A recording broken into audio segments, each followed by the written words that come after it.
Marker. And action.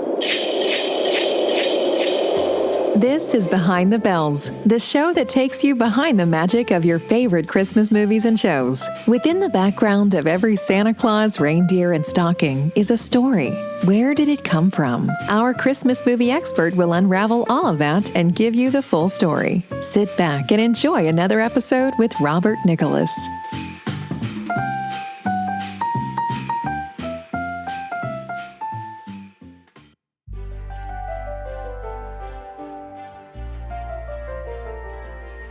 Merry Monday, everyone, and welcome to Behind the Bells. I'm your host, Robert Nicholas, and I'll be taking you on another one-horse open sleigh ride into the world of Christmas movies. So for today's episode, think of this as a prologue before I get into the deep dive of my Miracle on 34th Street. But before we do that, I thought it'd be a lot more fun to more or less have more of a casual discussion about the movie and just some of the more interesting aspects about it. But I'm not going to do this alone. In fact, today, I've actually brought in a couple of other podcasters, 3 of them to help me out here. So, first of all, we have Gerry from a Totally Rad Christmas. Hey, how's it going? Good. How you doing, man? Man, I'm great. I'm jazzed and ready to go. This one's my jam here. This is one of my favorites. So yeah, this can be good. Awesome. Okay. Also, we have Scott from Holly Jolly Xmas You. Scott, how you doing? Hey, Robert, doing well.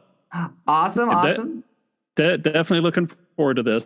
This has been one of my favorites for decades. Right, considering that as you showed up in the waiting area, you had to show off your Miracle on 34th Street first edition book. Yeah, that was a lucky find for Christmas several years back. Awesome. And then our third, we have Matt, or in our case, Santa Matt from North Pole Radio. How you doing there, Matt? I'm awesome. I'm so glad to be here. Thanks so much for extending the invite. Hey, no problem, man. I know I know you initially had a tough time trying to get back on your computer given the tech issues you had earlier. But let's see if we can get you into a much better mood as this episode progresses. Yes, for sure. Okay. So before we get into this episode, why don't we actually start by talking about each other's shows? Gerry, what is your show Totally Rad Christmas about? All right, so my show is a celebration of all things Christmas in the 80s. So it could be anything from movies to TV specials to songs to fashion to fads to toys, especially. I love toys. And so yeah, as long as it even has the tiniest bit to do with Christmas and the 80s, I will cover it. But the 80s didn't happen overnight, so I tend to go from actually 77 to 93. I give a little leeway here. So yeah, it's a fun little thing that I do, and all you gentlemen have been on my show, and I hope to have you all back on again. It was so much fun talking with y'all. So yeah, let's bring the radness. Definitely. Totally. Yeah. So anyway, Scott, Holly Jolly Xmas You. What is that? My podcast, it's entirely about Japanese Christmas music. It's all taken from my personal collection, which I've been building over the last 2.5 years or so.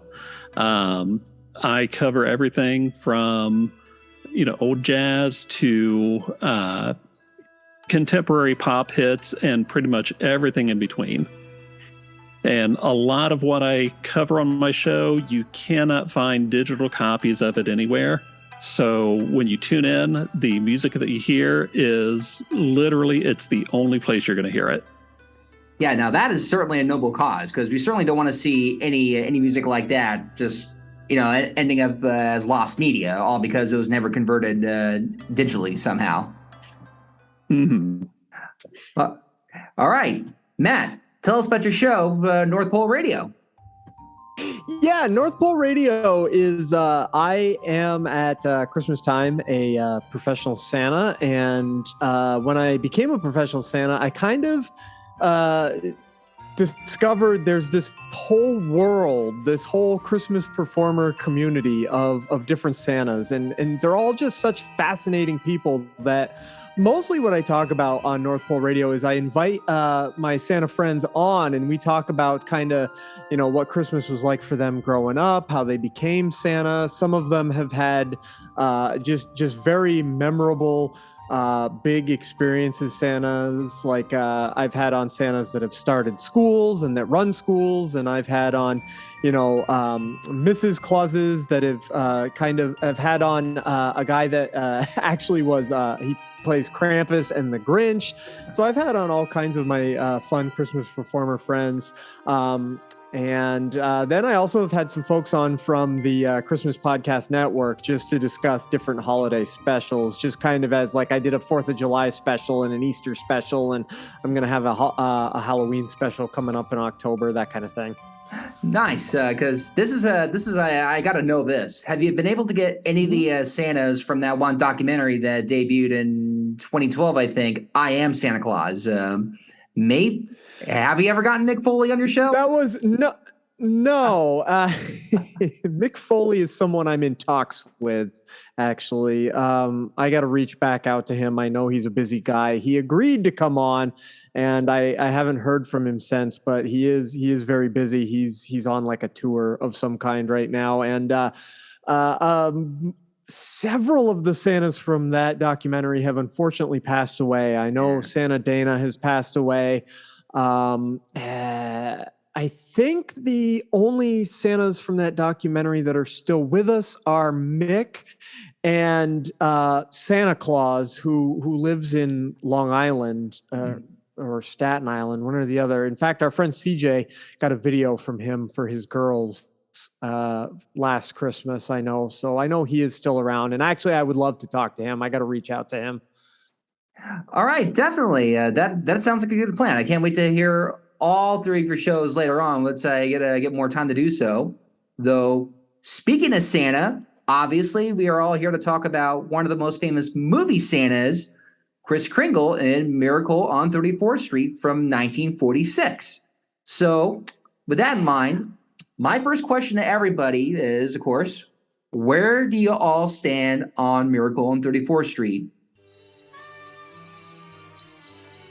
So I love it. This is one that I grew up with because my mom loved it. It was one of her favorites growing up, so we watched it all the time when it was on. Now, I'll admit, as a kid, the black and white kind of turned me off a bit. So, I was super into like Thundercats and Transformers and G.I. Joe. So it's like, it wasn't great. And then I sat down and watched it when I was about 7 or 8, and I was like, this is actually really good. And I have like a really distinct memory of it was during Advent, so it wasn't Christmas yet, but it was like a week or two before Christmas. And we were going to the small town where my parents are from, where both my grandmas and my great grandma lived at the time. And I was drawing on the way over, I was drawing different Santa Clauses for them. And so for one of them, I drew the traditional Santa in the red. For one of them, I drew a Santa in like the long green robes, more of like a Father Christmassy kind of thing. And then for my great grandma, I drew Kris Kringle there with the black hat and the black trench coat and everything and the cane. And so I don't know why, it like burned itself in my brain. And I think it's because, of course, I grew up in the 80s, like I mentioned earlier. And so like I guess when I think of Santa Claus, usually David Huddleston's image is like the first one in there. Mm-hmm. But as great and as amazing as Santa as he was, Edmund Gwenn has this twinkle in his eye that I haven't quite found anyone else really match yet. And so something about it it's fantastic. So I really dig this one. Yeah. Nice. Scott, what about you? I'm pretty much in the same boat as Gerry. This is something that, as long as I can remember, it was one of those movies that was on our TV around Christmas time. I don't even remember the first time I saw it. So it's something that it was one of my mom's favorites. It was always on. because you'd see it on TV more back then than you do now, and we probably watched it every time it was on the air. And then later, once I had my own kids and actually had time to watch movies, one of the traditions we came up with was Thanksgiving Day. As soon as that parade is over, Miracle on 34th Street comes on. And that kicks off, at least at the time, that would kick off the Christmas movie starting season. Because, it takes you right from Thanksgiving directly into Christmas. And it's just a perfect start to the Christmas season. Nice. Because that's something that started to become a tradition in our house, too. So, Scott, Bubby, what about you? Oh, me? Sorry, I zoned out for a second. Yeah, pretty much the same as the other two guys. And it's funny, Scott, that you mentioned right after the parade was over, because I do remember a point in time in my life where for a little while, Miracle on 34th Street would air immediately after the Macy's Thanksgiving Day Parade. And then for a little while, they actually did It's a Wonderful Life. For, I think, even a longer stretch, It's a Wonderful Life would come on immediately after the Macy's Thanksgiving Day Parade. Now it's a dog show, which I don't understand. But I literally can't remember a Christmas season without Miracle on 34th Street. And of course, as a kid, you don't really get it, because you're like, he insists he's the real Santa Claus and you believe him. But then you're like, well, why does he live in a home in New York, in an old folks home in New York? Why does nobody believe him except for the post office? That kind of thing. And then when you get older, you kind of realize, yeah, he's not Santa Claus, but it's also kind of wonderful that he thinks and acts like he is, and kind of makes the lives of everybody around him better, So I do love this movie a lot. Yeah, it's fascinating that all three of you have mentioned that you all have memories of viewing this film as children, even if you didn't get it the first time around. Because I guess that makes me the odd one out, because I actually did not watch the movie at all up until I was around sometime in college, which would have made me around 1920, around that age frame. And even before that, the only Miracle movie I'd even seen was the 1994 remake with Richard Attenborough and Mara Wilson. And I don't know why I didn't really watch the film up until that point. But because I didn't have any, expectations on the film, other than it was a just much older movie that was reviled as a classic that had even won an Academy Award or two, once I sat down and observed it, that was when I really I was just really touched by the movie, just how sweet and just enduring the whole story was about belief, and just overall the idea that a lot of people can be just as joyful as Kris Kringle is here in the story. And which isn't to say that the remake itself doesn't carry that same charm, but over time, I've come to really appreciate and even overall see the original classic as the much better movie than the remake itself, even though the remake itself does have a lot of its own merits. So that's when I got to know. Even though I don't want to dwell on this too long, because I wouldn't mind doing an episode on the remake later on, what are your thoughts and opinions on the 1994 Miracle? Gerry, why don't you go ahead and start for us? It's good. I like it. To me, the solution wasn't as elegant. How they prove that he's Santa. There was something elegant in its simplicity in the original, like how they go about showing that this guy is who he claims he is, and that Santa Claus does exist. And in this one, in the remake, it didn't quite have that oomph for me. And I know a lot of people like that the scene where he's with the deaf girl and doing the sign language. And that's a fantastic scene. Don't get me wrong. And like I said, I like it.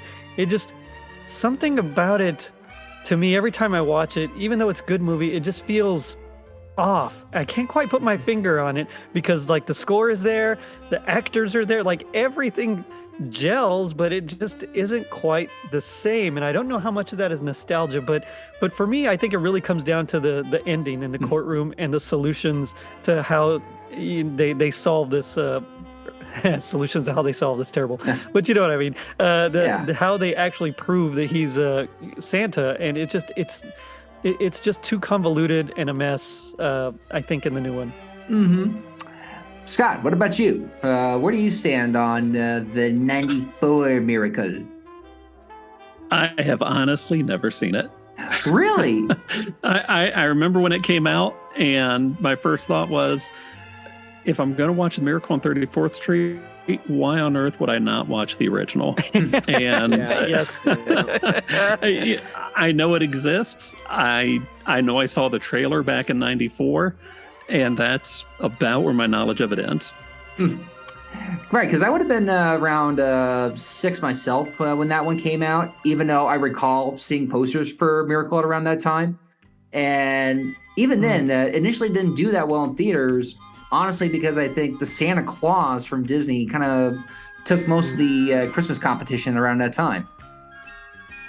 Probably, yeah. Mhm. Yeah. Though in this case, I got to ask another Santa, Matt, where do you stand on that one? It's fine. I've only seen it once. I didn't think it was anything special like I think the original is.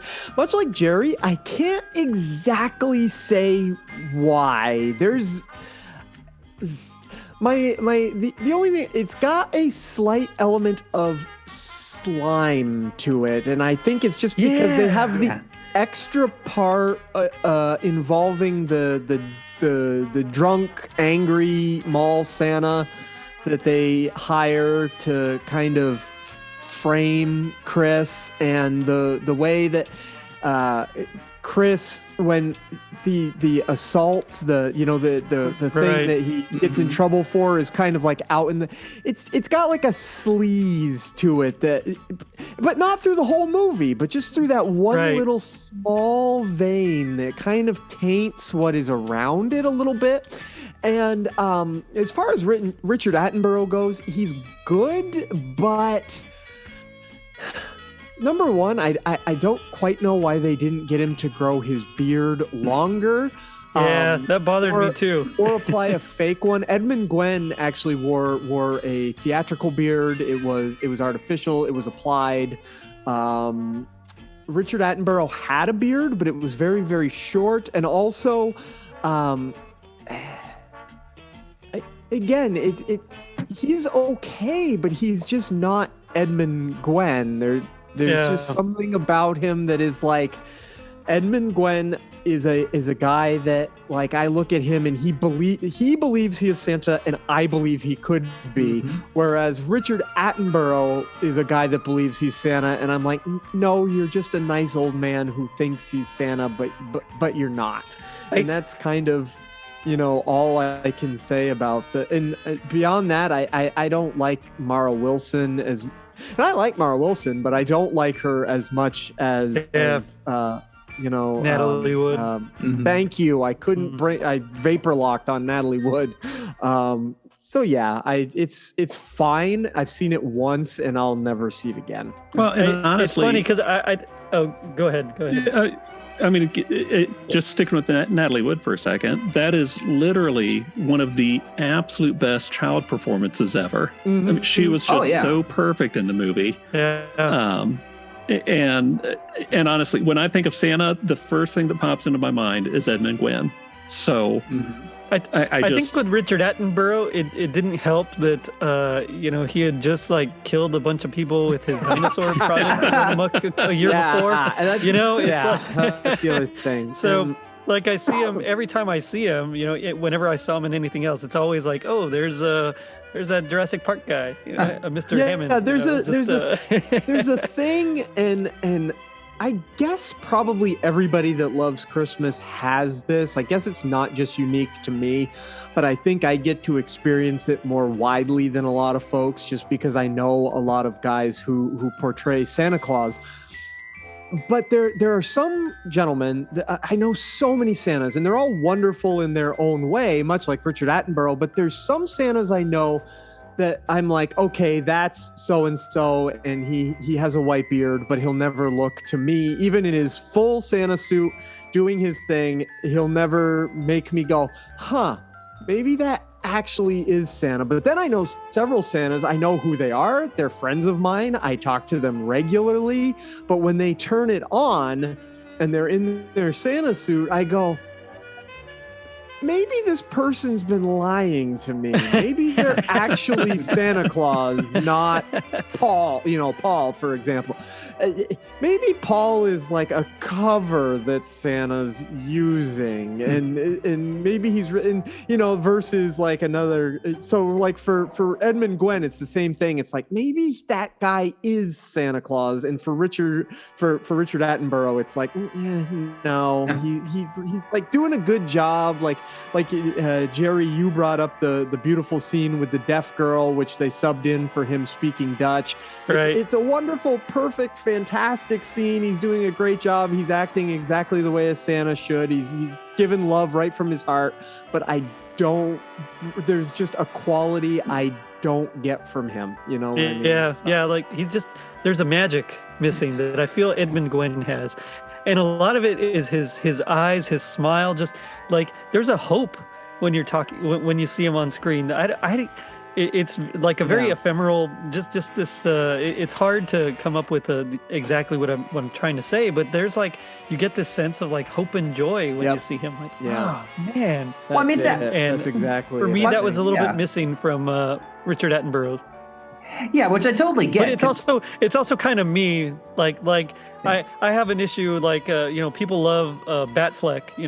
But what I thought he was great as well, except for the murder. Well, I thought he was great as Batman. I didn't. I couldn't buy his Bruce Wayne because every time I saw him on screen, I was like, oh look, there's Ben Affleck. Sure. Like same thing with Julia Roberts. Yeah, like she's like every time she comes on screen, it's like, oh, look, Julia Roberts is in this movie. It's hard for me to get into like the character with certain people. There are some celebrities that can't Richard overcome their celebrityness. They don't. Exactly. Yeah. Yeah. And for me, especially after Jurassic Park, it's like it's hard to see Richard Attenborough as anything else. Well, and with Edmund Gwenn, I mean, I know he was around for quite a long time, but what else have you seen Edmund Gwenn in?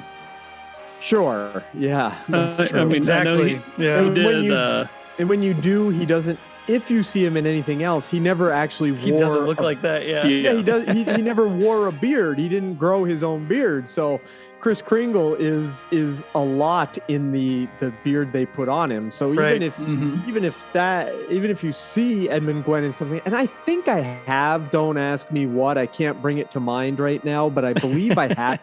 But you don't connect it, Right. He did a Hitchcock movie, and I know I've seen it, but I don't make the association. Yeah. When I see him, I mean, this is all I think of when I see Edmund Gwenn. Yep. Yeah, though Edmund Gwenn also did a sci-fi movie called Them, which I think was giant ants, but then again, yes, it was. Yes. It really was. It's not good, but it's. I mean, it's a typical sci-fi B movie of like the 50s. Oh yeah, it's a 50s atomic monster movie for sure. Yeah, exactly. Yeah. He was in Pride and Prejudice. Yeah, though it sounds like we've all come to the same conclusion that Edmund Gwenn's performance as Kris Kringle is almost solidified him so much as Kris Kringle that even though he does have an extensive filmography on IMDb, I mean, not that nobody should care about the rest of the stuff he's done, but he is just so solidified as our Kris Kringle that it's really hard to imagine him playing any other kind of part. In a weird way, that's the example of playing a role so good that nobody could see as something else, which shouldn't be a bad thing on him, because he would end up becoming the only actor to ever win the Academy Award for playing Santa Claus. And that alone is quite an honor, considering that when he got his award, the first thing he said was, "Now I know there really is a Santa." That's so perfect. So perfect. Yeah, and even what you were saying earlier about Susan, how in the original that was Natalie Wood and the other remake was Mara Wilson. What made Natalie Wood so good in that role is considering how much of a hardworking actress she already was at that point. Because while she was doing Miracle on 34th Street, she had already finished doing one movie where she even had to pull off a British accent. And then maybe a week after Miracle, she was doing another movie at that point. So she was already a pro child actor within that industry, and yet she could still pull off the image of an innocent child at that point. If I'm not mistaken, also during the filming, Natalie Wood never saw Edmund Gwenn without his beard on. He was always and in fact, I believe the story goes they had a rap party and he showed up and she didn't even realize she had worked with him for the entire film. Mm-hmm. Yeah. Yep. Yeah. But I love how they had trouble like marketing it. You know, they didn't know how they were gonna sell it. And it's like nowadays you would market it just straight as like a Christmas movie. You know, it's like release it in early November. You'd push it. Came out hard at a weird time, didn't it? Yeah, in the spring. Yeah, no, it came out in June, wasn't it? No, it was June because initially, gotcha. because the folks at 20th Century Fox were pretty much insisted on a June release because they were convinced that more people went to the movies during the summertime than they did the winter. Which, not that I don't see their point, but true. But again, this is a Christmas sort of movie. Used to be right, but we've grown really accustomed to year-round film release schedules. There used to be summer tentpole films. All the big films got released in the summer. Now they get released whenever. Right. We're used to that, but they had a point. I mean, they were completely wrong to release it at that time of year based on the subject matter, but it's like when Rankin Bass did Rudolph and Frosty's Christmas in July, but in like November. Yes. You know? It's like, come on, guys. It's right there, Christmas in July. But, you know, it's kind of the same vibe. But I like how, I mean, in that famous, you know, that it came with the DVD extras and everything, that famous promo for it. And it's like the director of the studio walk in and he meets various actors and they're like, oh, it's something, all the girls are going to love it. And, oh, all the guys are going to love it because it's this and this. And, you know, he's just like confused, like, I don't understand it all. And that has to be one of my favorite trailers ever. Yeah. I mean, just it's brilliant. I don't think I've ever seen it. Now I'm gonna. Oh yeah, it's you have to see that cool. trailer. You have to see the trailer considering the fact that, I mean, along with the fact that it got that June release, one of the other reasons that the trailer came out that way and why the poster does not have Kris Kringle in his Santa outfit is because the marketing department was given specific orders not to market this as a Christmas movie, which, again, that had to be the single hardest job for anybody in that department, to market a Christmas film, but you can't give away that it's a Christmas film. I wish I could hear that conversation. Like, right? Hey guys, we've got this movie about a guy that thinks he's Santa. He wears a Santa suit through most of the film. The finale is like on Christmas Day. It's coming out in June. Don't say a thing about Christmas. Go. Where's Don Draper? Yeah, but thankfully for them, even though 20th Century Fox initially had, well, not no confidence, but they kind of saw this as just kind of a smaller project that, of course, at that point, even Maureen O'Hara, who would end up playing Doris, when she was called back to do this movie, she was not happy to do it because she had not been able to go back to Ireland because of the war.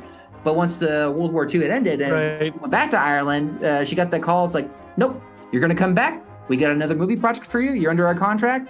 We'll see you in a few days. And of course, coming in New York City, she was uber pissed that she had to abandon all of her plans. But once she read the script, that's when she realized, I need to do this movie. This movie is going to end up becoming a classic on its own.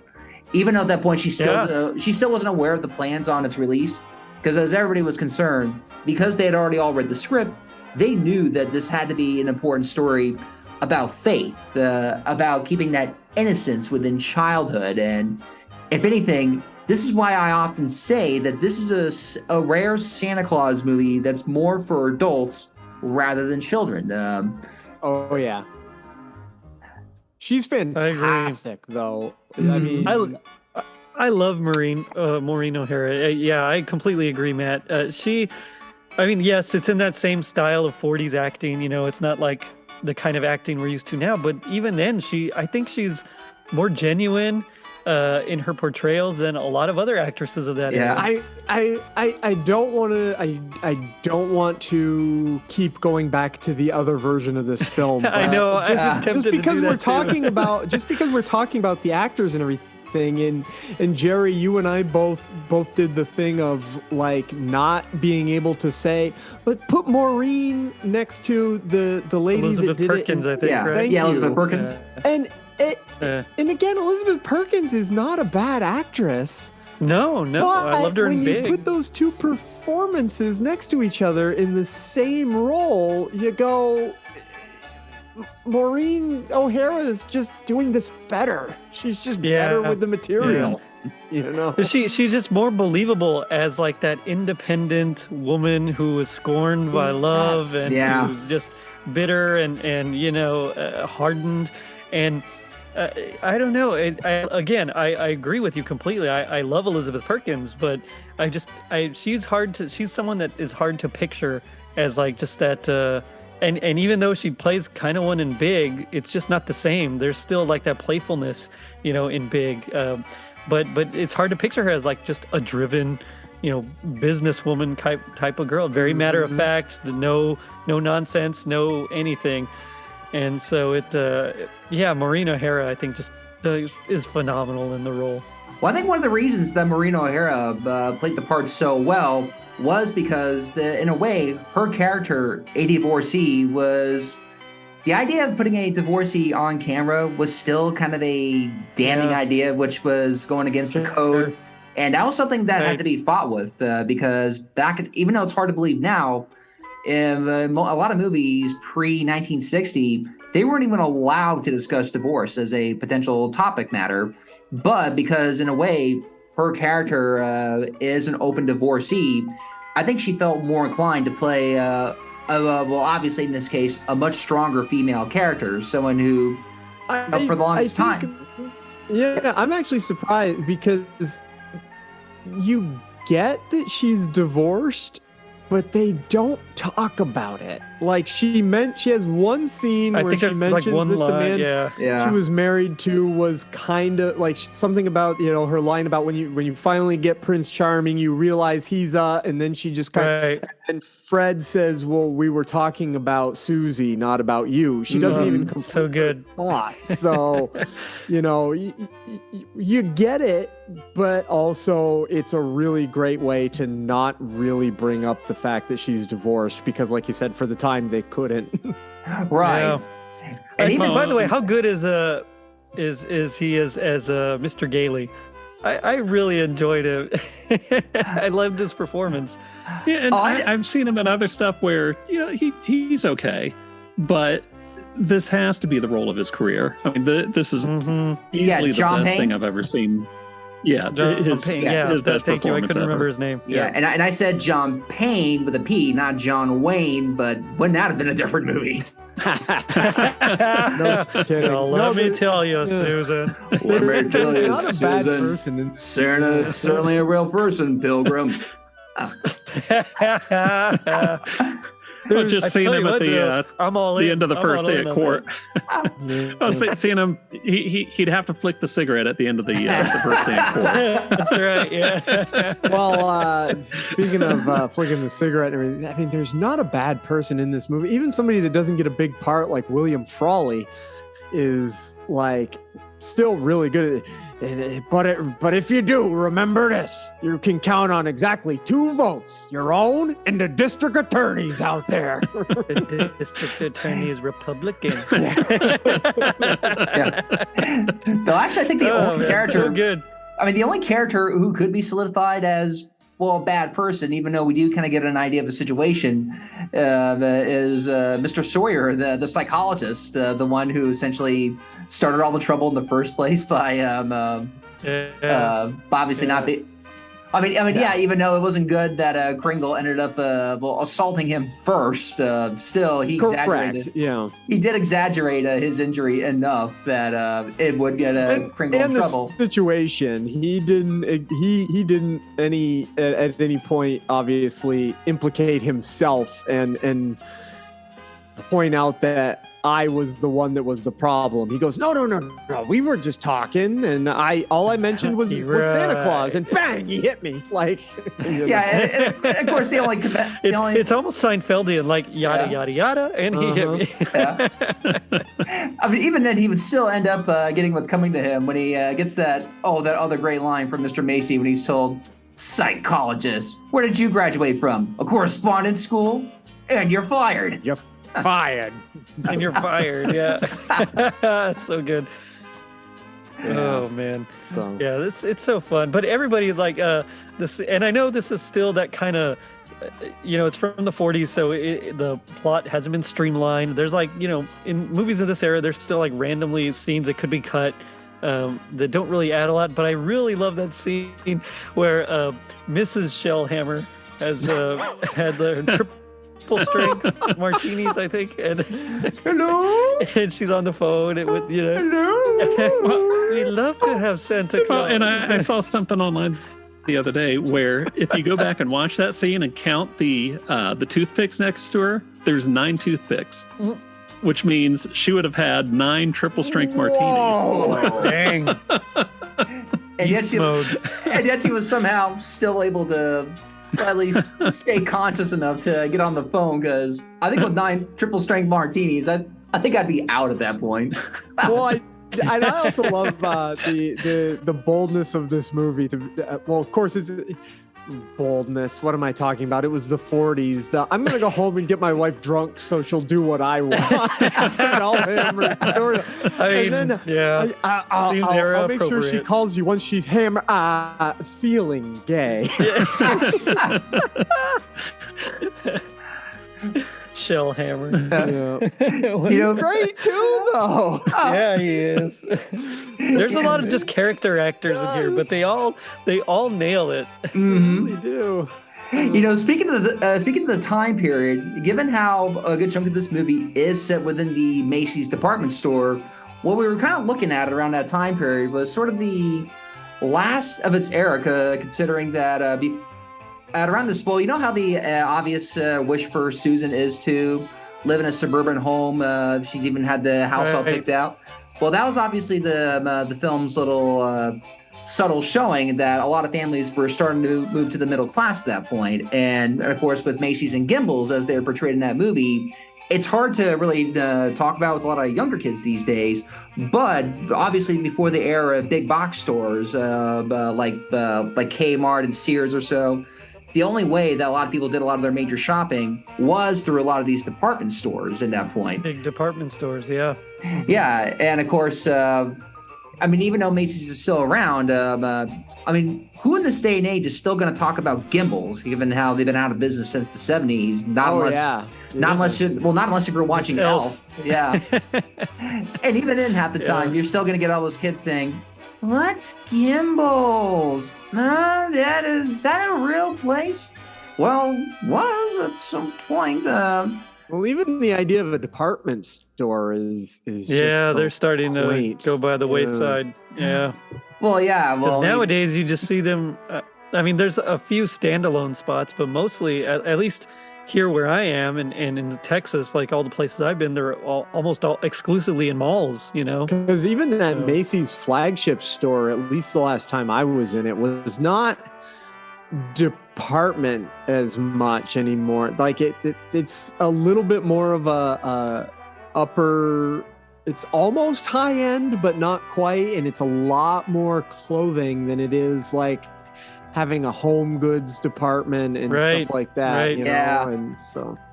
Yeah, and of course, in this day and age, it's way easier to make the argument that all like Macy's and all these other old school department stores had obviously been replaced by Amazon, which of course is where everybody gets their stuff now. But obviously, if you were to do a modern day remake, there is no way you can do a Amazon Thanksgiving Day parade and somehow have a digital Santa feeding all the kids. I mean, the last How did Gimbals say yes to this? I mean, honestly, because yeah, they don't come off that bad, but they come off bad enough that, like, were they just like, hey, any publicity is good publicity? I don't think they showed them the script or anything. I thought I read that they waited until the movie was done and then they showed them the movie, and they both said, we like it. Well, actually, from what I understand, the script was actually presented to both stores, and they initially agreed to have their names portrayed in the film, but they still got final approval on the finished project. So obviously, they had to wait till the end of shooting to show them all, which was also a very expensive risk, because had either of them had said no for some reason, then that would have required either extensive reshoots or extensive. Yeah. And who knows? Yeah. Maybe in an alternate. Because maybe in an alternate timeline, had one of them said no, the movie might have been flat out canceled. The only thing I can think of is I mean, Gimbals isn't a villain in the film. They're just they come off worse than.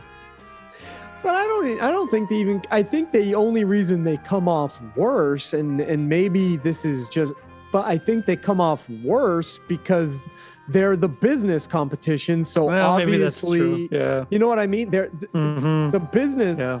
Well, and they do get the X-ray machine at cost. Yeah, that's true. Machine at cost, and the public isn't speaking bad of Gimbals, and Chris himself never says anything bad about Gimbals. Like, that's all true. the talk about Gimbals is Macy's employees, which you would think Gimbals would have to expect. They'd be like, okay, this is our main competition in the market is Macy's.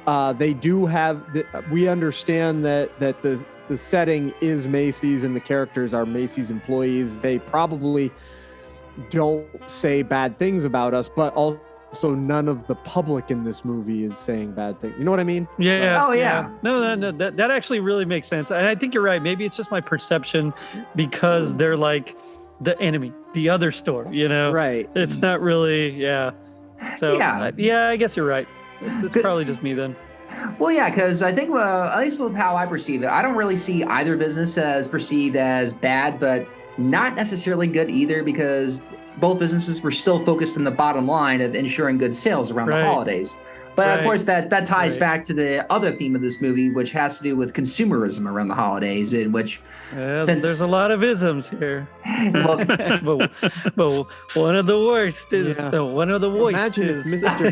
Gimbal had seen the other. Plus, they also, just to get back quickly to the topic of Gimbals, they even at the very, very beginning of the film, they admit that because they had their drunk Santa, Gimbals even comes off as looking not bad, but like when she says, imagine if Mr. Gimbal had seen the other Santa, it's like they're portraying Gimbals as, man, we really could have spun that against Macy, not in a bad way, not like, but just like, oh, even that drunk Santa at the beginning does a good performance. That guy's funny, isn't it? It's cold outside in this movie. Got something to stay warm. Yeah, which even does make me wonder, why even hire a drunk actor in the first place? Though that could easily tie to the fact that maybe they've used this guy before and he did a good job, but this guy was starting to face some burnout or so. I was going to say, my impression was he wasn't drunk when he got there, because he kept saying, well, it's cold. A man's got to do something to keep. Well, my impression is he got drunk after he got there. Yeah, though, speaking of which, it's pretty clear to say, too, that I think the only time when Macy's gets any kind of name use these days is through the Macy's Thanksgiving Day Parade, which still remains one of the most televised things around the holidays. And of course, for me, that still remains a good tradition. And of course, that's what I got to ask you all. How big of a deal is the Macy's Thanksgiving Day Parade in your house? Growing up, it wasn't huge. Like, we'd sometimes turn it on, sometimes we wouldn't, mostly because we'd go to my grandma's house, which is an hour away, every Thanksgiving. And once we got there, usually cousins were there, so then we go play. So it was like we didn't have time to really watch it because we were driving, and then we got there, we'd go play. So it wasn't really huge for us. But for my wife, like that was like part of their tradition, like you said, it was part of yours. So now it's like we watch it every Thanksgiving. We have to watch it with the kids. So Yeah, Scott. Yeah, and me growing up, for me, it was a tradition. Up until a certain age, once I got to be old enough where you'd sit there and you'd watch, and some of the performances are hard to get through. I kept going a couple years after that and finally gave up on it. But once my kids got to be a little older, I would try to get them to watch it every Thanksgiving. I work nights, so most Thanksgivings I work the night before, and then I have to work Thanksgiving night. So there aren't too many occasions where I can sit up and watch it with them, but I at least try to get them to watch some of it, just to try to give them some sort of tradition around it. Mm-hmm. What about you, Matt? Well, I'll put it this way. 6 years ago, I got rid of cable and satellite and went streaming only. Mm-hmm. And November rolled around and I went, oh no, I don't have cable or satellite. Right. I have to go buy a rabbit ear antenna so that I can pick up the local NBC affiliate so that I can watch the Macy's Thanksgiving Day parade. And I did. So yeah, it's a big deal to me. It's not Christmas time until Santa Claus comes rolling down into Herald Square on the back of that float. Although I also now know the Santa that, oddly enough, Philadelphia also has a Thanksgiving Day parade. It doesn't get as much play, but it was on Hulu. It was featured, I believe, last year or the year before on Hulu, and I know the Santa for that parade. So I also have started trying to catch his portion, at least, of the rerun of that after the Macy's one. Macy's keeps their Santa a secret. That guy is, I think right after Christmas, he shaves his beard off. He doesn't, it's not, I know his name. I can't think of it right now just because I happened to learn it, but they keep him very secret because the idea at Macy's is they have Santa Claus at Macy's. Yes. But yeah, it's, With me, it had always been a pretty big tradition in my house, too, to watch the Macy's Thanksgiving Day Parade ever since I was around 7. But because as a little kid, I was such a super fan of that, I would also insist on watching the East Coast airing of that, even though I live in California, which essentially meant getting both my parents up at around 5:30 just so that I could watch it in time at 6, which, of course, pissed them off. But as far as I was concerned, it was worth it. And and then, of course, over time, there were some times I'd dropped off in the Macy's parade, even though I still like to keep it a bit of a tradition, even though this year I, too, dropped the whole cable thing and switched to streaming. So I'm at least hoping. Yeah, I am hoping that the Macy's Thanksgiving Day Parade will at least be available to stream live on NBC's Peacock thing. Yeah, it was. Yeah. Right, I watched it because we did year, the same fact. thing. Yeah, that's exactly how we did too. Yeah. Yeah, and plus all the other a good chunk of the Macy's Thanksgiving Day Parade specials are available to watch on YouTube in their entirety, even though a lot of them are just TV recordings of some of the older ones. But that's okay. I don't mind. In fact, there was even one year where for some reason I couldn't even watch the new one for some reason, so I actually popped on. It was like the 1993 Macy's Thanksgiving Day Parade, but that was because I was wow. I was irking to see the famous Sonic the Hedgehog float that debuted, which made him the first video game character to ever get their own float. And watch the 1989 Macy's Thanksgiving Day Parade and see Batman and the Joker riding on Eternia. Yeah. Yes. The Eternia float. You know, Weird. I mean, DC did print Masters of the Universe for a little bit. Yeah. That's true. Just back to Miracle on 34th Street, just because I just want to get this in there while we're recording, is it does contain one of my favorite lines out of anything ever, which is Christmas isn't just a day, it's a frame of mind. Yeah. Yes. Because I mean, that's why we're all here, right? yeah, exactly. Well, otherwise, why would we be doing any of our shows in that case? Yeah. But that's one of the rare movies. So but good. Miracle's one of the rare movies that really tries to, well, maybe not necessarily force it in you, but it really nicely solidifies the idea that Christmas time should be sort of a frame of mind in which we all need to have that same, giving spirit year round. Maybe not necessarily giving gifts every day, but at least to be able to show that kindness year round. Which, to be very fair, a lot of people do tend to forget about that. But I think it's good that our shows do continue to really build up that whole thing. Not to mention that the way that quote was spoken is probably the best way it could have been written. In that case, even though the movie has tons of great quotes, because I already did the whole psychologist one, though this is what I gotta ask. Oh yeah, do you guys have any other favorite quotes from Miracle on 34th Street? Well, kind of piggybacking out. Piggybacking? Is that the right? Yes. I don't know. Anyway, following that, I don't know why. I couldn't remember. But following that, yeah, I really do like the one where he says something like, "Faith is believing things when common sense tells you not to." Like, and Fred Gailey says that to Doris, and then Doris tells that to Susan, and that's like another. I mean, it's kind of right there when you're talking about the Christmas and the state of mind and everything. It's, sometimes you have to just believe, even if all signs don't point to it. And, I mean, so I know at a young age, that for sure got me. Yeah. All right. Scott, you got a favorite quote from that, or quotes? Other than the ones already mentioned, I've got to go back to the one about,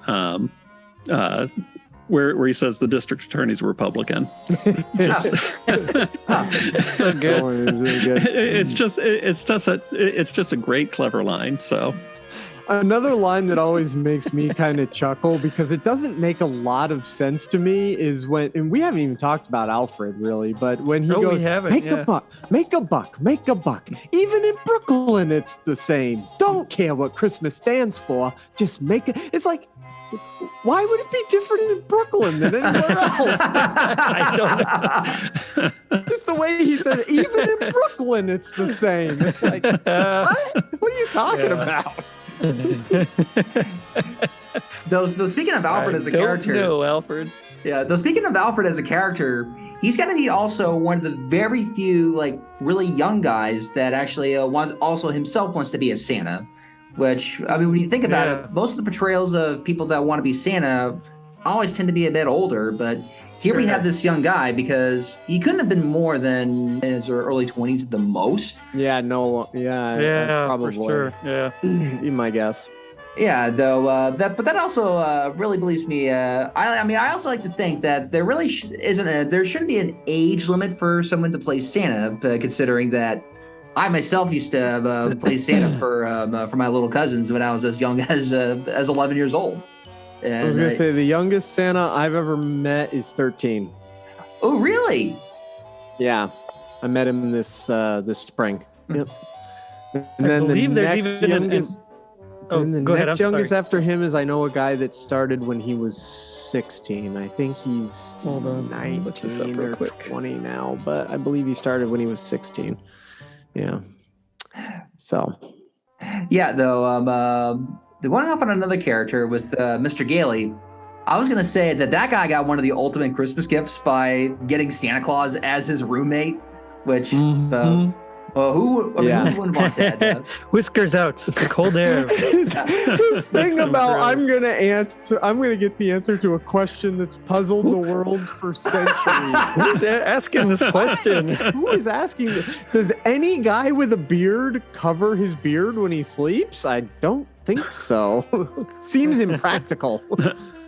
Well, I think we'd have to ask Anthony I that don't on. know. I think we have to ask Anthony that on Tis the Podcast. Maybe he can answer that. Or Ron. Or We Ron. need to ask Ron Hogan. Yeah, I was gonna say Ron's got a nice big beard. Yeah. Yeah. So that's Ron, what for I'd sure. wonder for all three of you. What would you rather have? Would you rather have Santa as your roommate, or would you rather be Santa's roommate at the North Pole? Oh, I'd rather live at the North Pole for sure. I feel like living at the North Pole is pretty magical, so you could probably get just about anything you needed. Mm-hmm. So I'd probably go with the North Pole. Yeah, I'd have to go with that. I'd cope with the snow. Because I think in a weird way, I'm probably the only one that probably would rather have Santa as his roommate. But maybe that's because I'm not as used to snow, having lived in Southern California all these years. And even if I was living in a more snowbound location, I guess my one thought would be that, yeah, as awesome as it would be to visit the North Pole, to live up there, I mean, I kind of still like my amenities, like being able to go to my local Albertsons, go to my CVS and Target to get all my other stuff. And that's what I'd have to ask Santa. You guys wouldn't happen to have a Target around here, would you? Because I still like browsing around. Come on, you I hop think in that that's- sleigh, you can be at the nearest Target in no time. Well, that's what I'm saying. Like the North Pole's pretty magical. I think if you needed something, like you probably could get it. I think the only issue, depending on which version of the North Pole you're talking about, like how big it is, would be maybe just the getting out and walking kind of, just a cabin fever. But I don't know if I'd get cabin fever there at the North Pole, I mean, I think it's just so wonderful and joyous and warm and cozy that I don't think I would. Certainly be But more I don't know. magical than living in an old folks' home in Great Neck. Hey, they have an X-ray machine now. Yeah, that's true. That's true, and who knows? Maybe if you spoke to some of the old folks living there, you might get some great war stories from World War I. Then that might be pretty magical. Maybe it's a great home. I don't know. Yeah. Is that Santa's vacation home? Could be, and Santa even had his own doctor to at least clarify that he was good enough to take on the job and disagree with Dr. Sawyer on everything that he thought of. I love that relationship there, because I mean he, as he's looking at that X-ray machine, he says, the United States courts declared that you were Santa, and quite frankly, I believe them. Professionally, I believe. Just like anything that he could, that he attained for this guy. I mean, I don't know. It's really cool. I love that whole setup. How the post office department, kind of came to the rescue, and I do like it is very coincidental. Kind of, it's like a Deus Ex Machina essentially, but I think it works, and I like it better than what's his name looking at Lou. Trust, How many? Hey Lou, how many bags of those Santa Claus letters we got down there at the dead letter department? Oh, we got bags thousands. and bags of them, and more coming in. Hey Lou, wouldn't it be nice to get rid of those letters? Because because even though that you could see that as a Deus Ex Machina event, this is when I'd like to quote Bob Ross, and this is when I consider this a happy accident moment, because had that employee not gotten the idea, then who knows if the court would have still led in that direction. Even though in my mind, part of me is still thinking that the court might still would have been swayed in Kris Kringle's favor. All because because they also hint at the idea of public pressure that he would have entailed had he declared Santa unfit. He might have seen the pressure too great to not go with the flow of what everybody else would have thinking. Because I mean, let's say in a different scenario where he would have found Santa guilty and he would have been put in a mental hospital, then the way I see it, the judge would have gotten so much backlash for that kind of action that he would have had to release him anyway later on. So this is just a total no-win situation for the guy, because who wants to be the judge to pretty much put Santa Claus into the mental hospital? Yeah, that whole courtroom, like that whole trial was amazing, because like everything from the little boy of the district attorney, with the The fingers Hi, the way Daddy. he waves it. Hi, Daddy. My daddy wouldn't tell me nothing that isn't so. Would you, Daddy? Would you, Daddy? Yeah, it's Oh. funny. But just everything about it is I love it. Well, and sticking with the post office for just a second, the way they worked it in, it's not like you see movies nowadays where they have the ham-fisted Deus ex machina endings that just come out of nowhere. I mean, in this, it's a little more organic. There's a little build up to it. Yeah. It was the writing was really top notch for this. Hey, Lo, get a load of this. I seen him write to Santa Claus, North Pole, South Pole, and every other place. This one, I hit the little girl that writes, Chris Kringle, New York District Courthouse. That's right, because I think when it came to the remake and they wanted to change it for the whole like "In God We Trust" quote on the dollar bill thing, the only reason the only reason I think they included that ending was to try to give Susan a slightly bigger role during the whole courtroom sequence. Given how, I mean, it's not to say that Natalie Wood doesn't have an important role in this movie; she does. But during most of the courtroom sequences, because that essentially is left all to Mr. Gailey to help out Santa here, Right. She doesn't really have much to do during those sequences up until he's declared the real Santa Claus. Which, I mean, to be fair, I mean, I can't even imagine how you'd add Susan further into that situation. And even though they tried that in the remake, that clearly didn't come off as that magical. But again, I don't know if that was just another idea. The courtroom, she wasn't part of that story. She was part of the Doris story. And as the trial was going on, she was playing a big part in that part of the story by writing the letter to Chris and finally getting Doris to flip and actually believe in him. So she had a very vital part to play. It's just within her own storyline and not in the courtroom scene. Yeah. Right.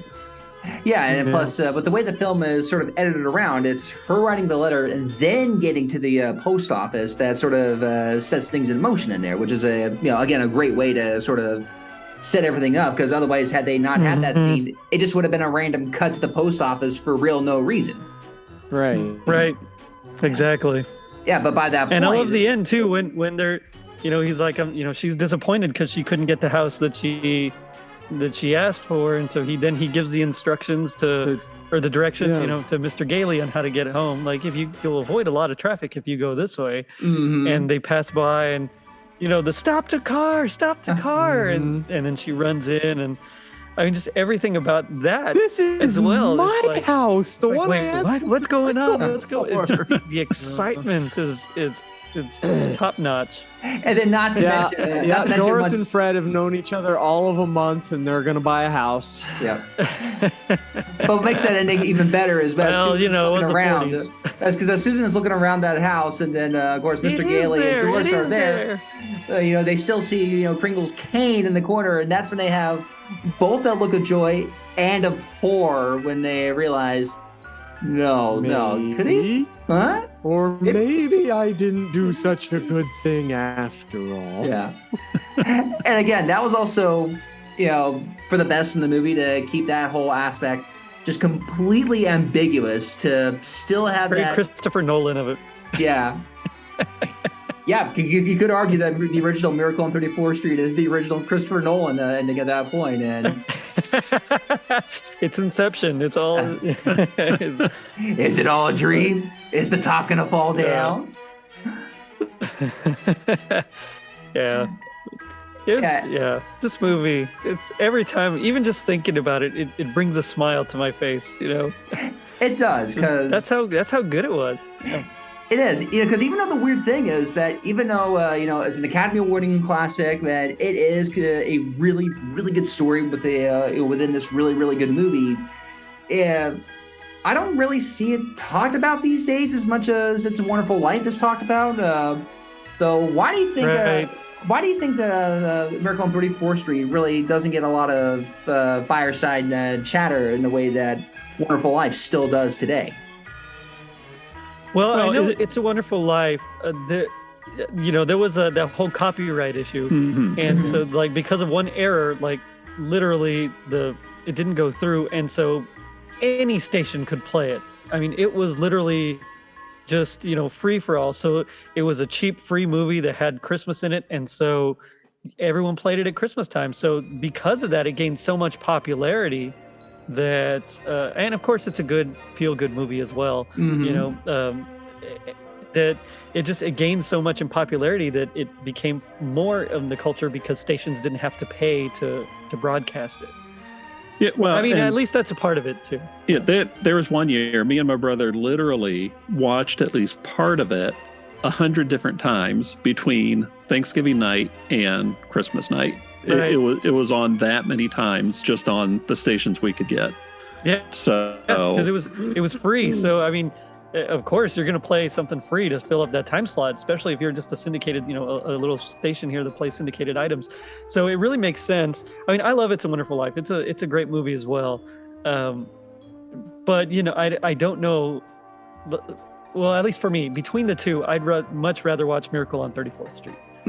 I feel better watching it. It's a Wonderful Life is a fantastic movie, but it is kind of really depressing in a lot of parts. Yeah, I think it's partly what you were talking about with it's been on like all kinds of times and everything like that. But I also think it's got something to do with, and obviously we've been talking about it. Miracle on 34th Street is a really feel good movie and it has a really good message. But It's a Wonderful Life is more all around. It's yeah. There's an argument to be made that it's not even a Christmas movie, which I only watch it at Christmas time. But there's an argument to be made that it's not really a Christmas movie because most of the film isn't set at Christmas. But it's more of a life film about all of who doesn't grow up having all these big hopes and dreams and ambitions, and then the kind of disappointment a little bit of becoming an adult and realizing you're not going to be that and everybody except for a very select few have struggled with money and all this stuff, and kind of having to struggle with your own self-worth at times. And I just think that It's a Wonderful Life is more of a pop cultural phenomenon for all of those reasons, on top of the fact that everybody's seen it, all kinds of times. But I just think more of the things in it resonate more deeply across everybody's lives at any time of year. Yeah, I get that. It's almost like, and I hate to make this comparison, but I'm a comic book guy, so it's almost like Miracle on 34th Street is DC. Their characters were much more fun. And I'm not talking like now modern comics. I'm talking like Golden Age, Silver Age. They're like we're more upbeat and fun. And Marvel, it's almost like It's a Wonderful Life. It's like Spider-Man had problems. It's how is he going to pay his rent? How is he going to get his homework done? And stuff like that. And that's kind of how the film is, or those two films are. It's almost like Marvel and DC. I was going to say It's a Wonderful Life is Silent Night. Miracle on 34th Street is All I Want for Christmas Is You. There you go. That works. That's a good comparison. I like that. Touche. Yeah, that's good. Yeah. I mean, I get what you guys mean, considering it's more universal things on our lost dreams and hopes and stuff like that, considering that when I first saw It's a Wonderful Life, it actually was not around Christmas, but it was actually March when I was actually taking an economics class in a high school, and we were shown the entire bank run sequence on a lesson on how exactly banks work, considering that they're all there and George Bailey's there to say, oh, your money, I don't have all your money piled away some there. No, it's in Kennedy's house. It's in Bill's house. Right, which, I mean, to be fair, is a great lesson on showing, just at least, showing that, I mean, not, the bank doesn't have every single money. I mean, it's all being invested around, but still, I mean, I mean, I think the other reasoning I'd have the reason that It's a Wonderful Life is talked about more than Miracle on 34th Street is that, well, unlike It's a Wonderful Life definitely focuses on the idea that do we regret the lives that we are currently in because we didn't reach our goals, even though George Bailey. That you can find joy in them at the end as well, you know. Yeah, well, for Miracle on 34th Street, even though a lot of the movie does cover heavy topics, obviously its big one is the metaphysical, philosophical question of just what do you have to be Santa Claus, which. For a lot of kids, that's going to be a fascinating question to really figure out whenever they see the man in the red suit at the Macy's or wherever they're seeing Santa on. Is this guy the real Santa? But that's just not something that a lot of adults are really inclined to really answer, for their own reasons. Even though, I always tell everybody, yeah, of course there's a Santa. Whether you get the spirit or whether you see Santa at the mall. There is a Santa as long as you retain that ability to give as much as Kris Kringle would give, and obviously that's not going to be discussed around young folks, yeah, and in that case it's weird because It's a Wonderful Life had only been done once as a movie, while Miracle on 34th Street, along with its remake, has received several TV remakes of its own. So, yeah, there's quite a few. Yeah, it's bizarre, and I've never seen any of them either. I know they're out there somewhere, just waiting for me to watch them. But they're all on YouTube for free. You can actually watch them all on YouTube for free. It's Wonderful Life does have a remake with Marlo Thomas and Trapper John from MASH. It's from Mary's point of view, and I remember. I wouldn't necessarily recommend it.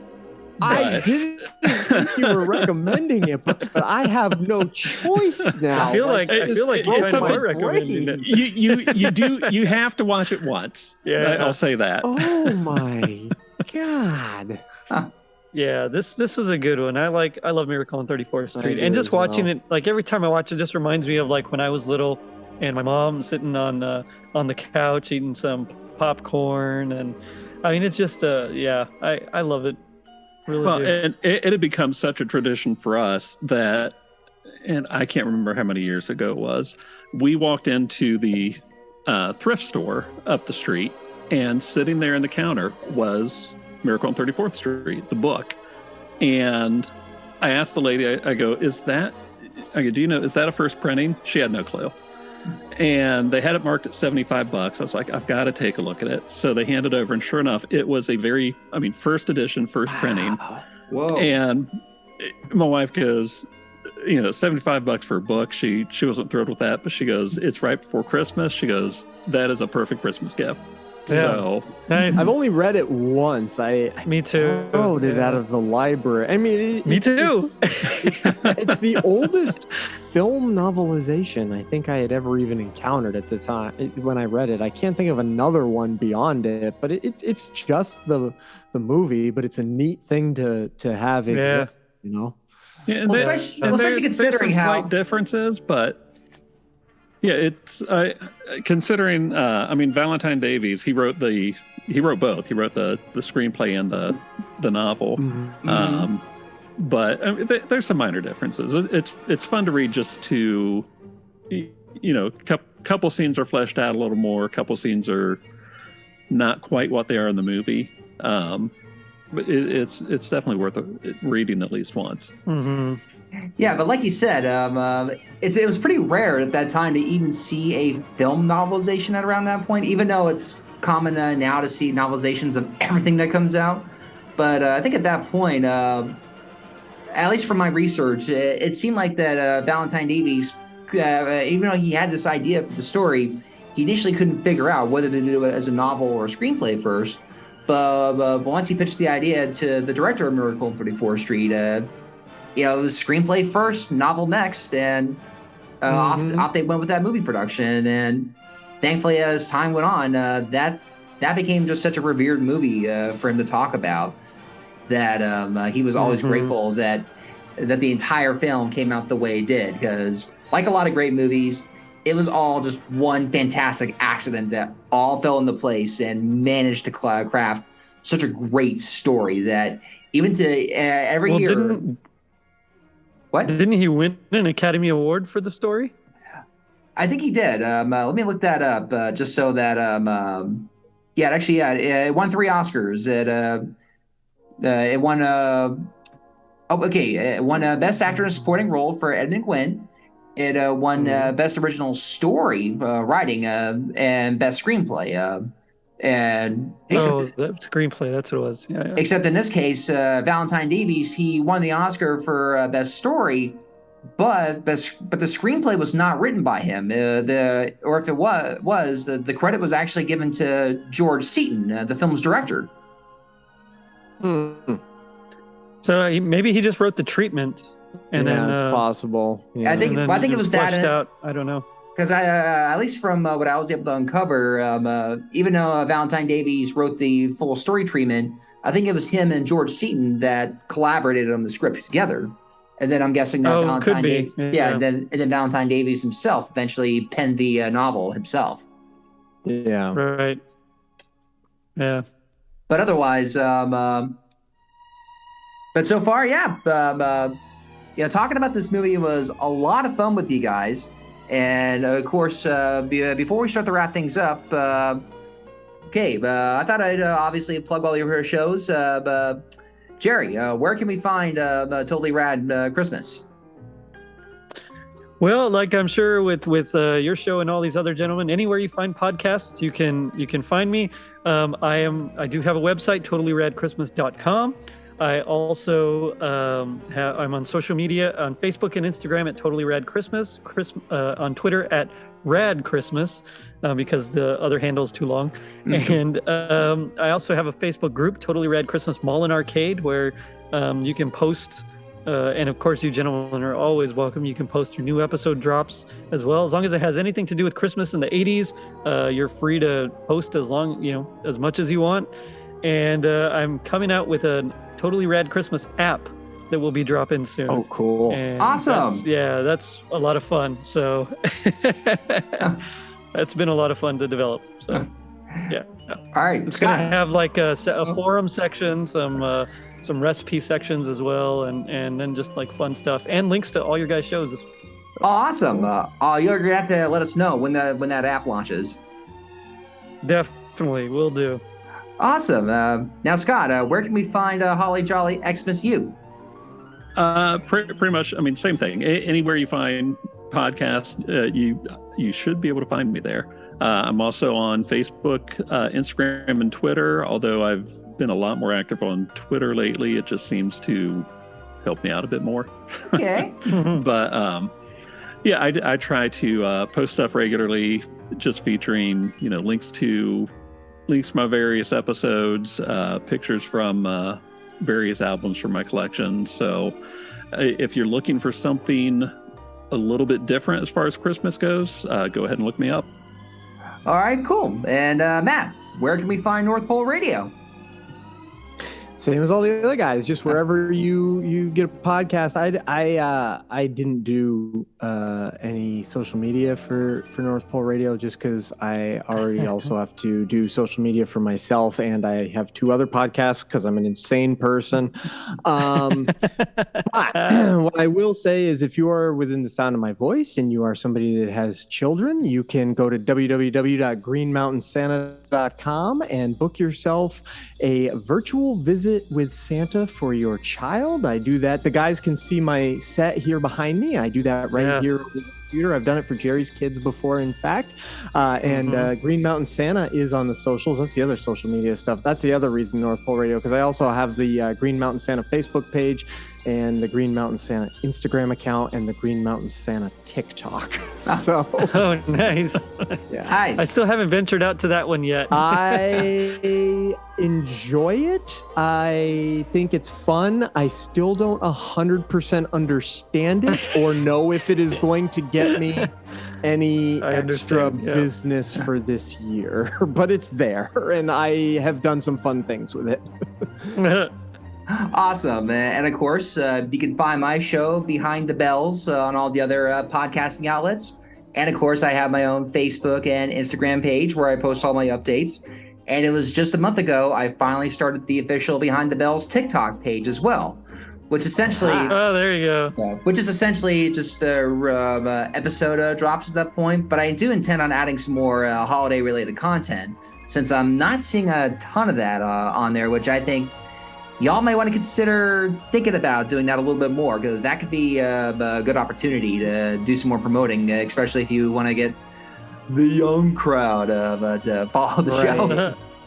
But otherwise, this was fun, guys, and I really hope. Thanks for having us. Yeah, thanks for having us. Thanks for having us on. Hey, definitely, and don't forget to buzz in once I do drop my deep dives, my full-fledged two-parters on Miracle on 34th Street. And even though I'm hoping to get it out next week, but like life, a lot of things gets in the way. But rather than give you a bunch of excuses, I can only tell you that once it's ready, I will make the full announcement. But otherwise, I'm going to continue having some deep dives on there. And of course, I'm going to come on and listen to all your shows. And Gerry, we still definitely need to do our episode recording of A Hobo's Christmas. Will do. All right. But otherwise, I hope all you listeners out there really enjoyed our little convo on Miracle on 34th Street. And hopefully we'll do this again with another movie. But until then, we will see you next time.